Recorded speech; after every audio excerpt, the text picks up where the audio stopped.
Knox Country Podcast Edition. I've always been around great songwriters and artists my whole life. I'm Michael Knox. Welcome to my world. Hey, what's up, everybody? This is Jason Aldean, and you are listening to my boy Michael Knox on Knox Country Podcast. Welcome to the Knox Country Syndicated Radio Show podcast. We are here with Rodney Clawson, probably one of my oldest songwriting friends that I have in town, and probably my first songwriter crush in town. I every time he wrote songs, I would always rush and go listen to him. Am I reading this right? You won the CMA Triple Play Award a total of 6 times. This award is presented to a songwriter who penned 3 #1 singles in a 12-month period. You won that 6 times. I think that's right. I think I have 6 of them at home. That's nuts, dude. That's crazy. Well, what's this double CMA Triple Play? That means he did it twice in 1 year. Ashley Gorley surpassed that. He's done it 3 in a year a couple times. So, Good Lord. But that's crazy, dude. yeah, no, it's it's something you think you don't ever expect to do. I remember one of my good songwriting buddies, Billy Montana, was up in Colorado writing with Mark D. Sanders, and he had triple play awards on the wall behind him. I don't know what they look like back then. Now they're like a clear kind of crystal plaque or like a statue thing. And he said, "Oh man, you won a triple play award."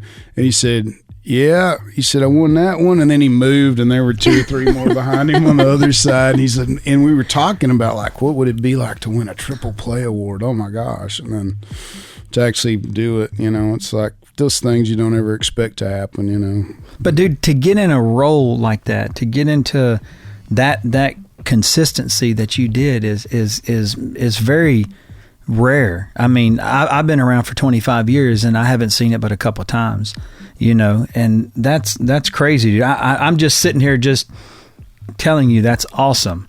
I don't know any other way to talk to you about that, but when me and you go back all the way back to if we talk about my introduction to you was with Amarillo Sky.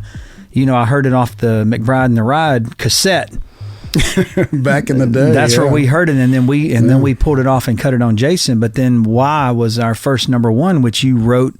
My first #1 as a producer. Wasn't that your first #1? That was my first #1. See? Yeah. But then he had this George Strait thing right after, which won all kinds of crap. And I was like, my first #1 with him wasn't special anymore. It was kind of like, hey, everywhere he went, it was like, George Strait is great. George Strait. And I'm like, what about us? What about us? Well, no, those cuts back then were all really special because they were some of the very first cuts I ever got. Yeah. I think the McBride and the Ride cut of Amarillo Sky was the first country cut I ever got. And Jason's cut of it would have maybe been the 3rd or 4th or 5th cut of that song. Got. But that song was cut a few times. That was I think it only got cut twice. Yeah, because that was stunning to me, because when we heard it on Terry and them, it was really cool, and we were like, wow, they're not going to single this, but that was part of their last kind of deal there at MCA, I think. But dude, man, me and you go back a long ways. I'm probably, you were the staple of what we looked for to start Jason. It was you, David Lee Murphy.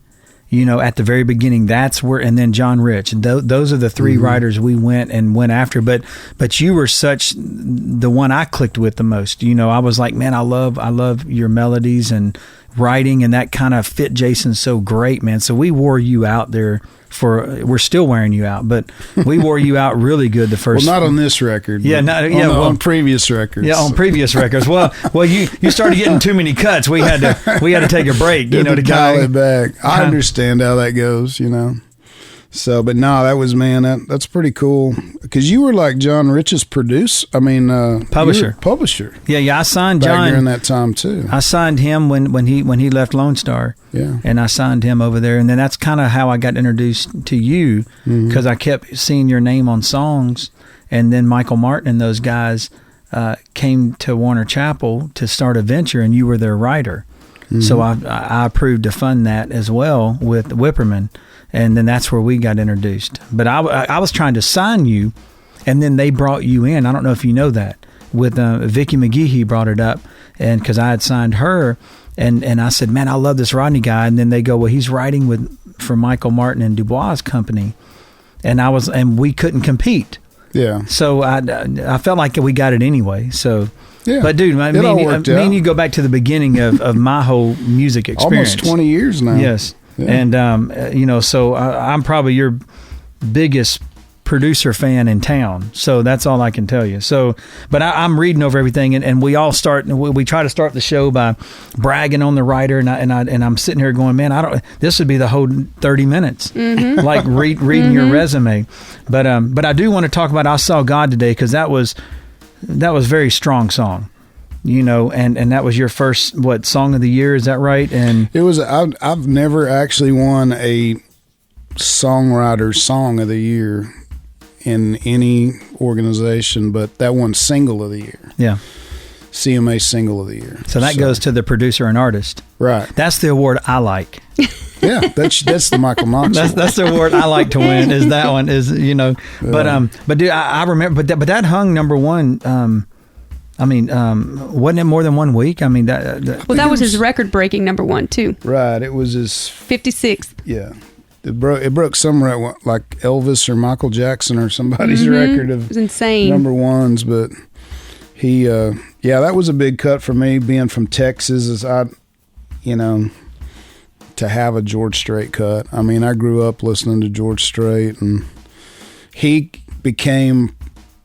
had his first hits when I was like in high school. And everybody in my hometown listened to George Strait. From high school kids up to like 50-year-olds. I mean, it was. But what part of Texas were you from?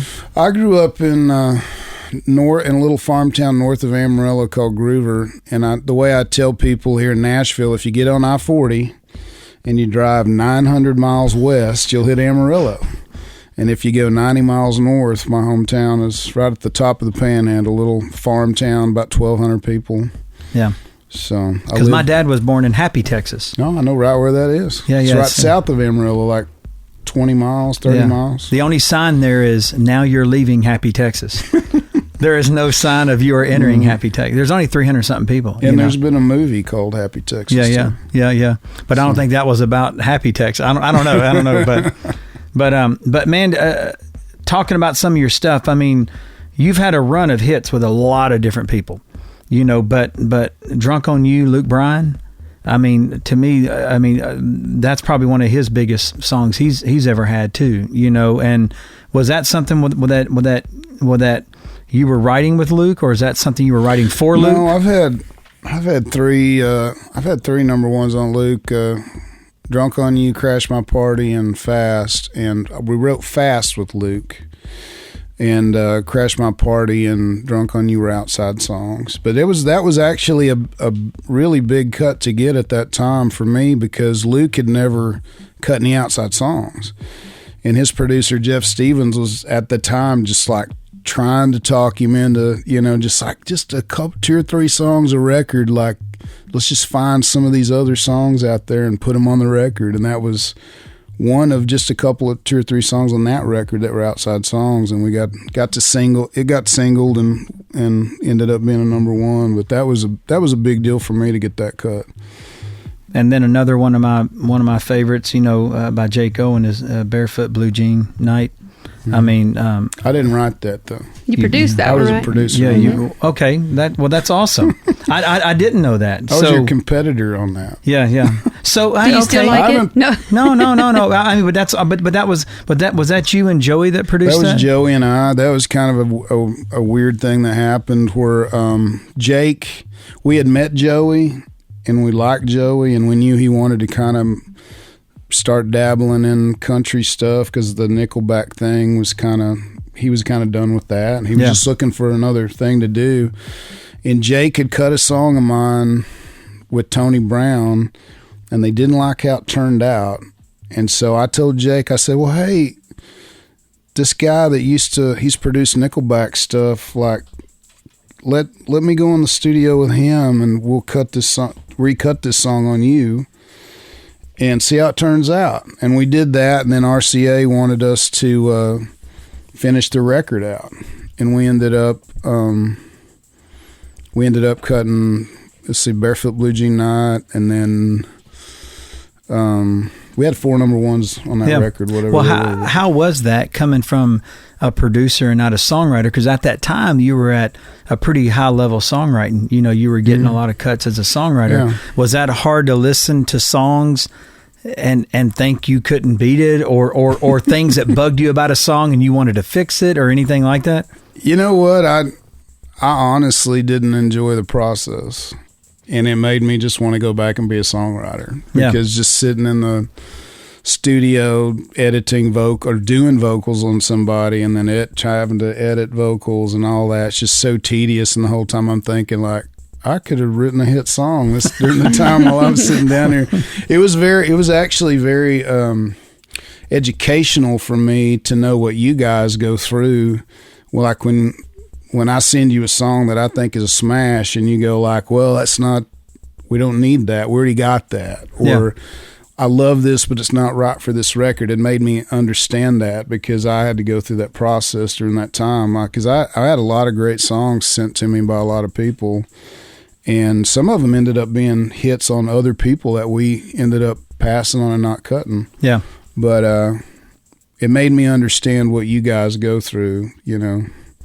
And it made me feel a lot better about some of my songs getting passed on now, you know, because I understood the process. It's just, it's got to be the right song for the right artist at the right time. Hey guys, it's Rodney Clawson. You're listening to Knox Country Podcast. Yeah, but just looking over your list, man. I mean, the types of songs you write, man. What I've always counted on you for was that little bit of left of center, but it's still right down the middle. I don't know how to explain it, but when I hear it, we're always like, man, we need that thing that's out of the box but works commercially. Mm-hmm. And that's where we like the burning it down, you know, like things like that. And I'm looking over a list of other things, and American Kids, you know, Bartender, Lady A. I mean, these are things that are really different. And then you got Take a Little Ride, which is a big part of who you are. Mm-hmm. You know, all the way to the Jason stuff, like Johnny Cash and Why. I mean, you know, you write a lot of different kind of things, but melody-wise, they're all kind of you. You know, and when you're in the writing rooms, man, is that kind of what you're bringing to the table? That kind of energy, or are you more feeding off the room? I feel like I'm a pretty good chameleon, you know, or I don't know if that's the right word to use in the room.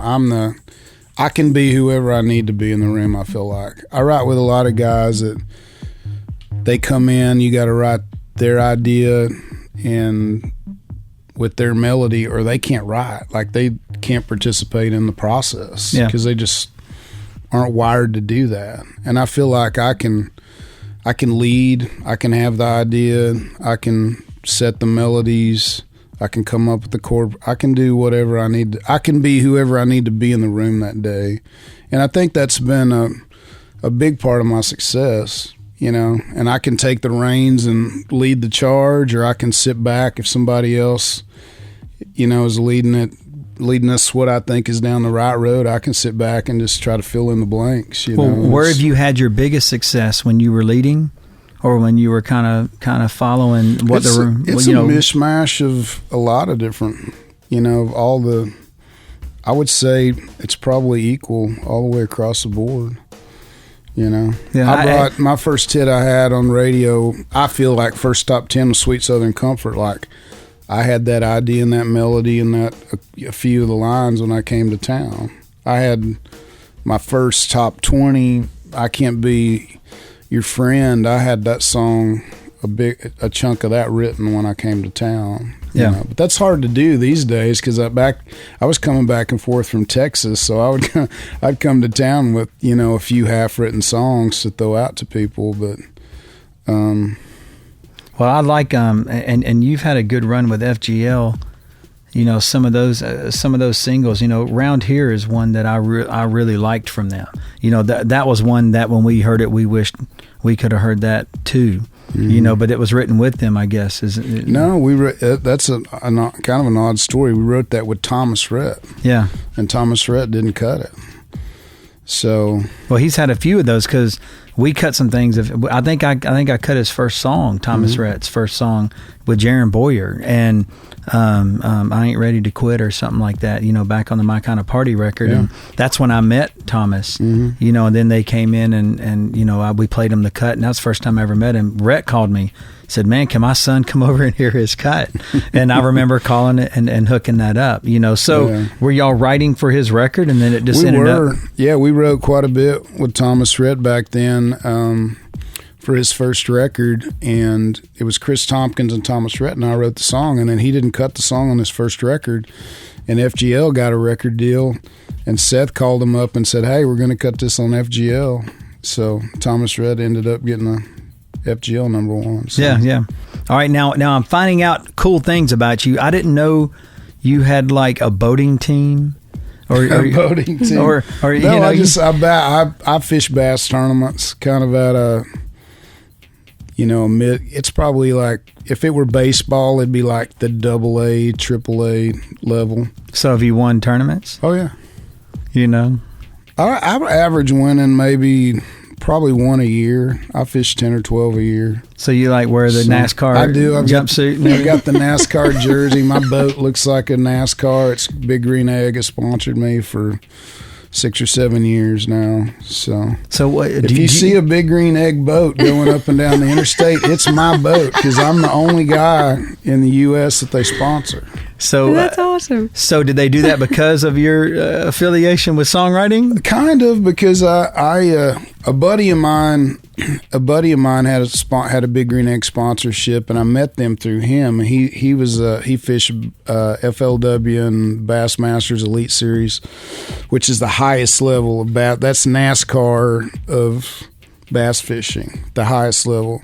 What's the highest level of NASCAR? What would you call it? Well, that's the Monster Energy. There you go. The so main whatever guys. that tour is, that's what Bassmaster Elite Series is.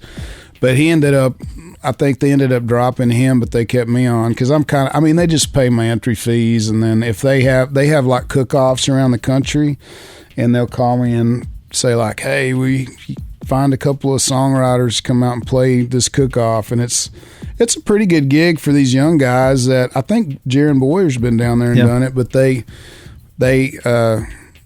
got to play for 3 or 4 hours, and they give them a Big Green Egg to take home. That's awesome. They give them a hotel room and stuff, and I think they get to free beer all day or whatever. But those Big Green Eggs are like, with all the table to sit them in and all that, like $1,000. Yeah. I got one at home. We've spread a few of them around town that way. So, now, do you think if you weren't songwriting, could you see yourself doing that for a living? Would you want to be a pro fisherman? If you could make a living. Actually, it's actually a hard way to make a living because a lot of those guys who are professionals at the top level are just barely squeaking by. There's maybe 30 guys on each tour that are actually making decent money. So it's a hard living, and you're gone a lot. I fish about as much as I want to. Because I'll go to the lake, and I'll be there for 3 days, and I'm ready to come home. Those guys pre-fish 3 days, fish a 4-day tournament, go to the next lake, and it's just like constant. And they're gone all the time. They're fishing all the time. So it would probably start feeling like a job.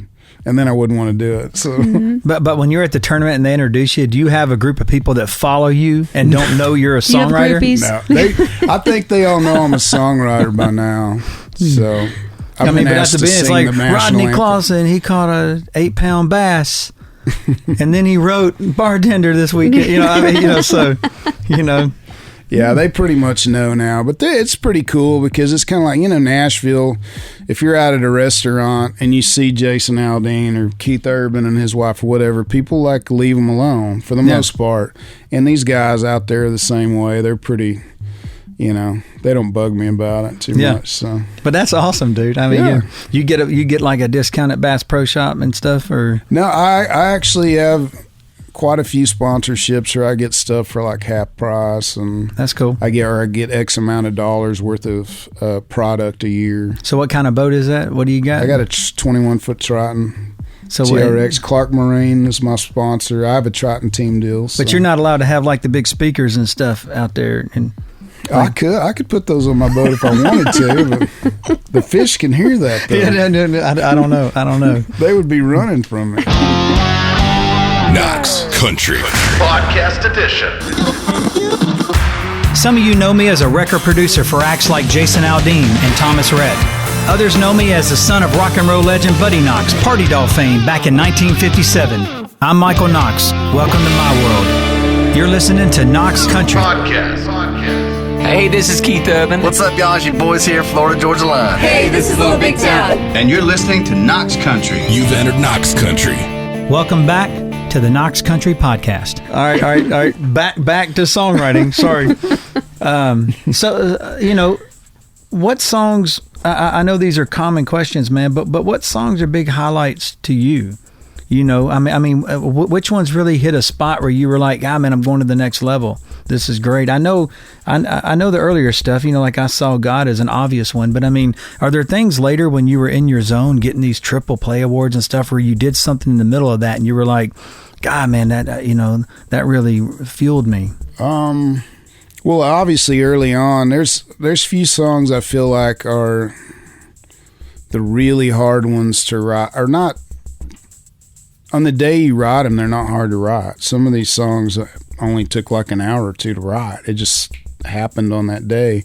But then that song, when you go back and look at it, or even like when you write it, you realize like this is one of those special songs. It's one of those outlier kind of songs. It's not like all the other ones. And I felt like Sweet Southern Comfort, my very first hit I ever had, was one of those. Amarillo Sky was always that. I still play that out at 20 years later, play that out, and it doesn't sound like anything else that anybody else ever plays. Yeah. And it doesn't really sound like anything else that I've ever really written either. Well, today when he plays it in his show, dude, it's like a current. Yeah. It responds like a current, and it's still, and now listening back to the recording, I'm like, God, didn't we have like reverb? Mm-hmm. Couldn't we have put anything else on this recording to liven it up? Because nowadays everything sounded so good at the time. Yeah, everything's so jacked up right now. Well, we're all used to hearing everything hyper tuned and timed and all that. But and that song too, like we can talk about this. That song wasn't supposed to be a single. Yeah, you guys wanted to single another song. Well, Benny wanted to single You're the Love I Want to Be In. Yeah. And I remember them calling me at a casino down in Mississippi. He called me and he was like, hey, Brad, the guys at the label called and said, man, you got to call Benny. He wants to go with another song. And I remember calling Benny, talking to him for 30 minutes about that song, because that's what Jason wanted. That's what we wanted. And that's what promotion wanted. And it was a good game changer for him. Even though Why went number one, Amarillo Sky was the quality. It gave him a lot of quality. Well, and no offense, like me looking at it from the outside, the lifestyle that you depicted in the song, the farming and that lifestyle, you made it youthful. You made it very appealing, and I don't know if that was with the video as well, the way it tied in, but it was like you got a respect for that way of living that maybe you didn't really think about before, being young. Well, that was the beginning of it was cool to be country. Yeah. That was the beginning of that. It was cool to wear the John Deere hat. It was cool to be a country kid again. And that was the beginning of all that, was Amarillo Sky. And because I remember that, and the video touched on that really nice. Yeah. And that was a great video too. Didn't you go up to somewhere in Indiana or Illinois and on a farm up there? Yeah, he just filmed B-roll there, and they found the barn here in town. Oh yeah, okay. Where they filmed that out of. But all that was new teams, man. All of us were new. We were all trying to pay rent. Oh yeah, yeah. But what other tunes kind of moved that needle later on? Back to obviously I Saw God Today. It's another one of those songs about like. Writing a song about having a baby with your wife. That's such an odd subject matter, but it ended up, and then somebody like a tough cowboy guy from Texas cuts it. Yeah. That's so, all of it's so outside the box, but it's just, that's another one of those songs that was an outlier to me. And then American Kids is probably the most recent one that it's just the groove of it, so outside the box, and the subject matter. But all that stuff, and that's all these songs. It's you write what you know. Yeah. And I've been blessed to live enough life to know how to write those songs. And I mean, in American Kids, Yellow Dog School Bus picking you up by a barbed wire fence, that was me.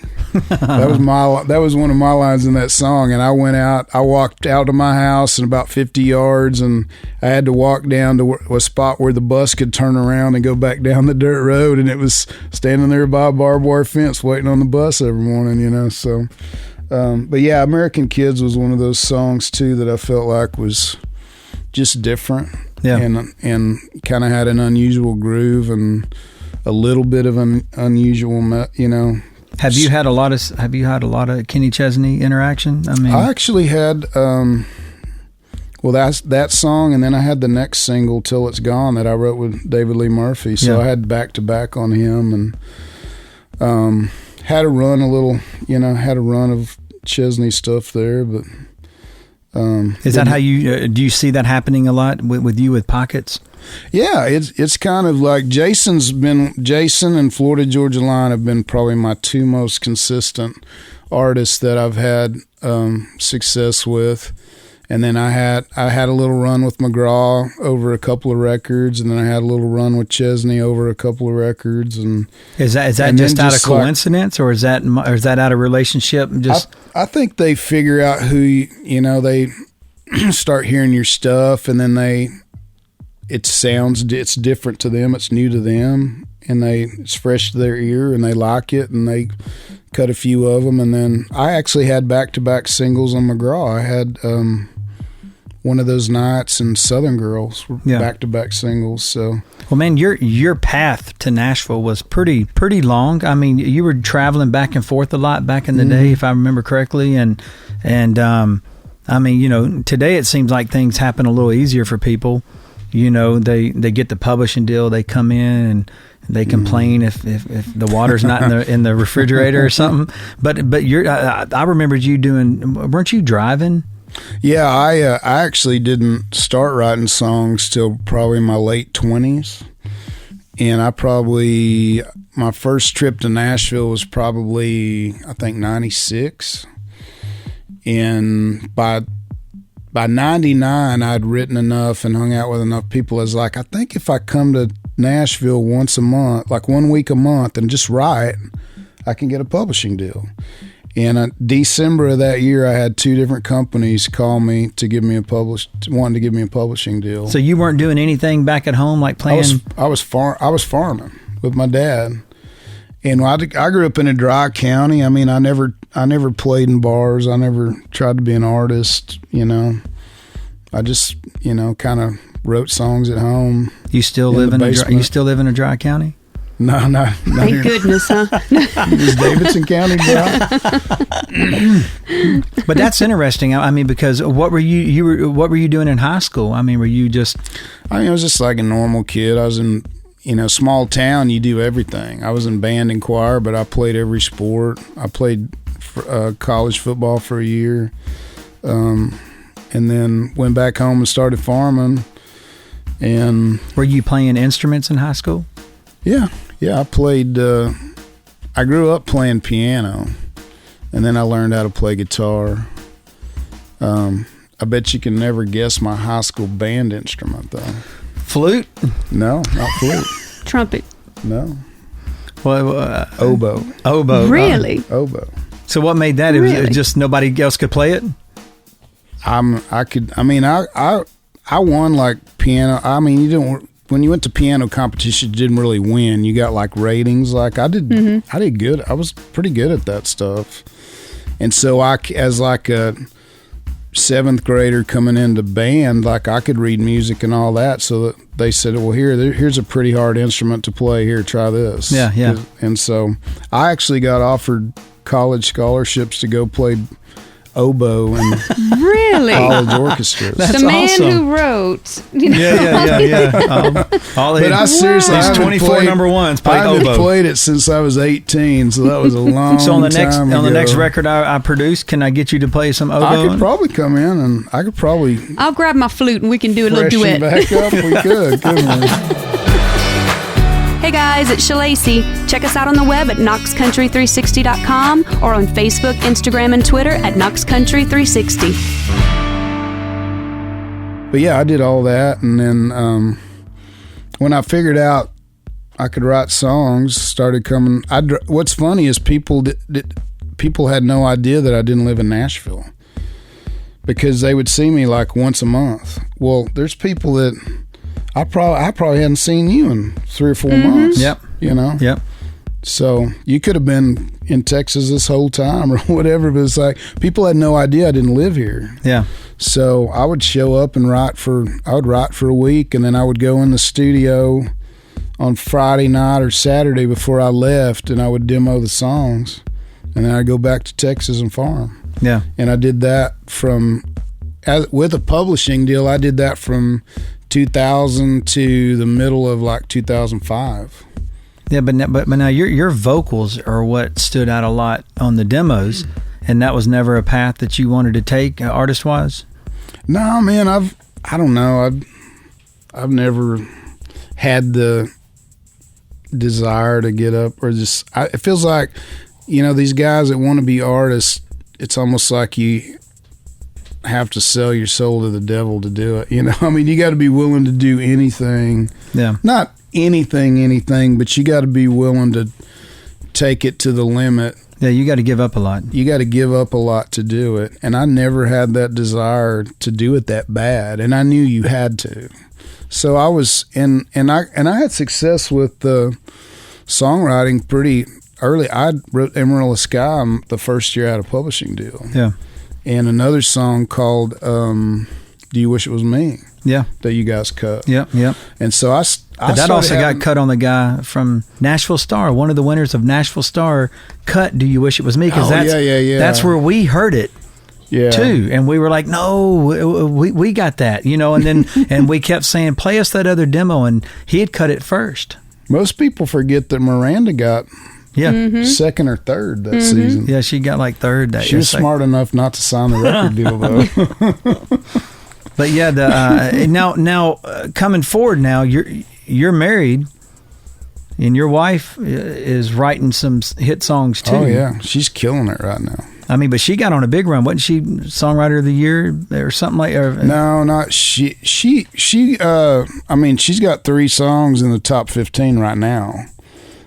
She's on a really good run right now. She's won Song of the Year. That's what it was. BMI, is that right? Where's she at, BMI or is she at ASCAP? She's at BMI. Yeah, that's what I thought. She won ACM Song of the Year with Automatic. Yeah. And I think it was also NSAI Song of the Year.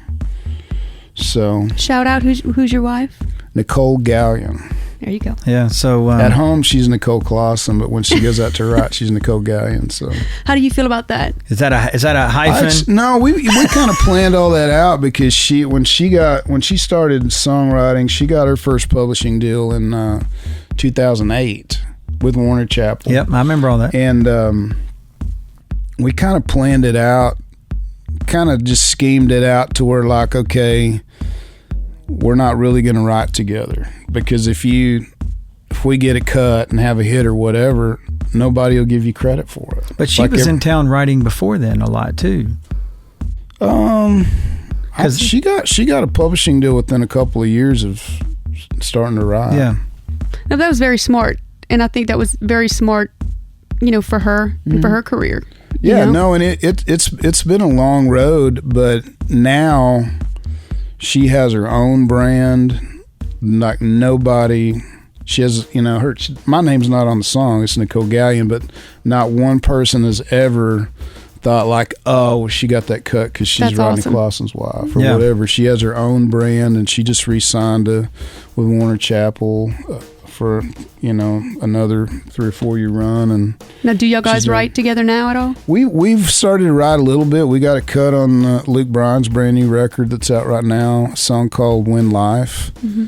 And we're starting to kind of... Will she let you write with her now? Yeah, I'm asking. I have to call her publisher to try to get on her books now. But she's doing great. And it was a long road, but now she has a career that's probably going to last for a long time, because she's had 3 number ones, and she's fixing to have maybe 4, 5, and 6. Yeah, I want to bug her to get on the show here. Yeah, you need to have her on. Yeah, we will. We'll definitely bug her. I can't talk about me, but he'll be either her rejecting us or not. But and then we'll definitely talk about you. And that's her thing too. She's done several podcasts, and her Instagram, people are always talking about it and stuff. Like I'm the guy that doesn't do this much. So I think it'd be a good inspiration for female songwriters too. To say, hey. So now your son is writing in town. Right. Is that kind of weird bumping into him in your writing circles? It is. It's a little weird, and I've kind of started to figure out. And my daughter Sydney does a lot of art, like paintings and stuff. Like I've had artists reach out to me for her to do paintings for their businesses and stuff. That's awesome. And so now that people know my daughter Sydney and my son Brad, it makes me look really old, because they're 30 and 27, and they're like, "Oh my God, how old is Rodney?" You're like, I was 12. But I think the perception is, I really do. I think people look at me now, and it makes, in my mind, or in their minds, is like, he's older than we thought he was. So, I've been around here for 20 years, so I got to be pretty old. So. But I've ran across your son a couple of times writing, man, and he's got a thing about him too. He's doing great. He's got the Morgan Wallen Up Down song that's in the top 10 right now. Yep. And he grew up on a farm in Texas and drove a tractor and all that. So that's his favorite thing. The favorite thing for me that he's doing right now is he's working hard at it. And he's doing all the right things. He's writing once and twice a day, 5 days a week. I gave him my Pro Tools rig. 3 or 4 years ago, he said, "Dad, I think I want to try to be a songwriter." And he had some really old Pro Tools rig that Mark Bright had given him, because he's friends with Mark Bright. And so for either Christmas or his birthday, I got him Auto-Tune. And that rig was so old that the Auto-Tune wouldn't work on it, whatever the Auto-Tune program is. And so I had a rig up in my office on a laptop rig that was like Pro Tools 10 or something. And I said, just go up there and get it and take it, because I was trying to figure out how to do my own vocals and stuff for demos just to save time and all that. Yeah. I said, just go up to my office and grab that and take it and go to town. And he did. He does his own. He's not technically a track guy, but he can do that. Yeah. Does he play a lot? If he needs to, he plays guitar, and so how is that? He sings them too. He has it's like my voice, but like a lot higher, more tenor version of my voice. But anyway, he's working really hard at it and doing everything right. So how is that with you now when you're writing? Something that's always brought up when we're talking with people is how the new generation writes. They're a little more ADD about how they write. They got to have a lot of people in the room sometimes, or they have, it's always a 3-way.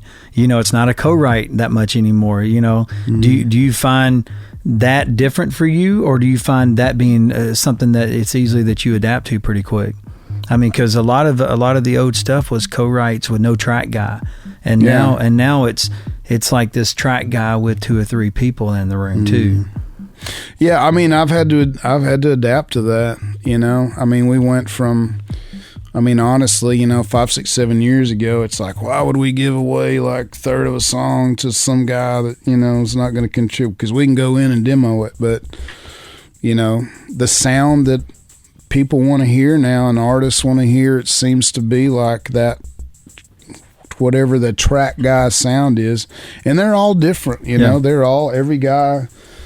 I write with several of them, and they all have a signature thing. And some of them can turn around and pick up guitar and write just as good as we can, as far as lyrics and melody and all that go. And some of them just work on the track, and that's all they do. And it runs the whole gamut of what you could think of. But that's the deal now, And I was one of the guys that had to adapt to that. But I still, like David Lee Murphy and I wrote the other day, just he and I on guitars, and we still do songs like that too. That will never happen.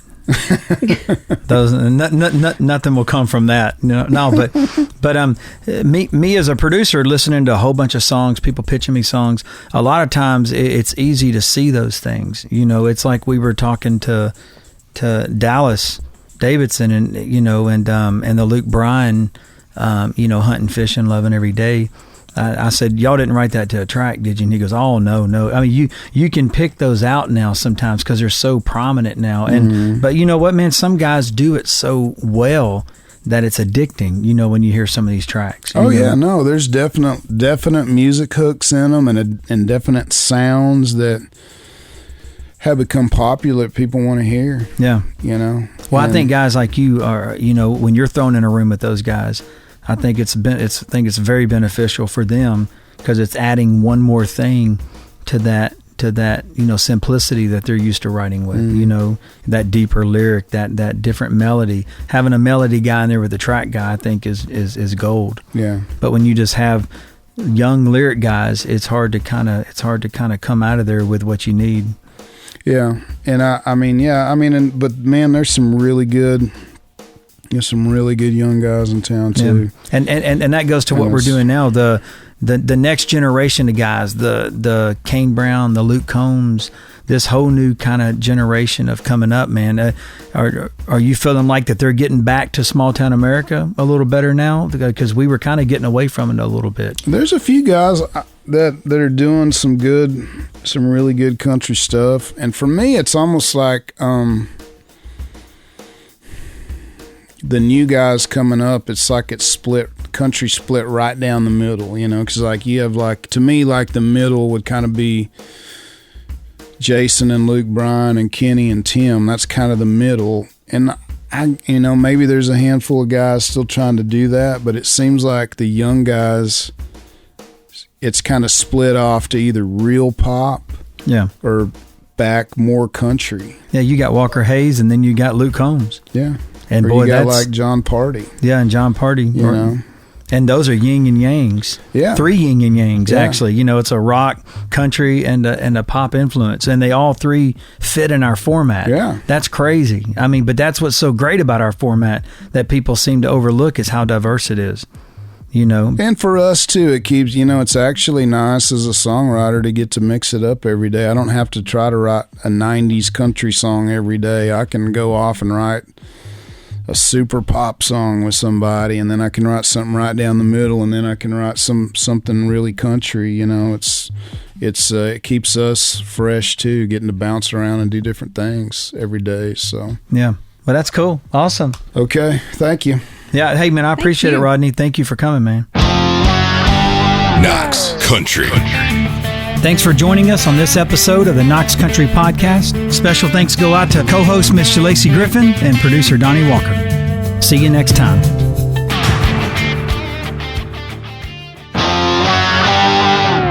You've entered Knox Country Outtakes. Am I the only one that cussed all day? No. Brandon Kenny. I don't know if that makes you feel any better. Oh, yeah. Brandon Kenny remembered 20 minutes in the interview he couldn't cuss. No, man. You're going to shut that and the damn buzz going to come back. I know. I was like, while it's working, we might as well leave it open. So, like we're wasting our time. You're wasting your time listening to Knox Country 360. Don't get caught like Why me. did I do this? I'm calling my agent. I don't want to say anything bad because you'll bring it up in the future. Maybe. No, we'll just play it on air. Yeah. Knox Country Podcast Edition.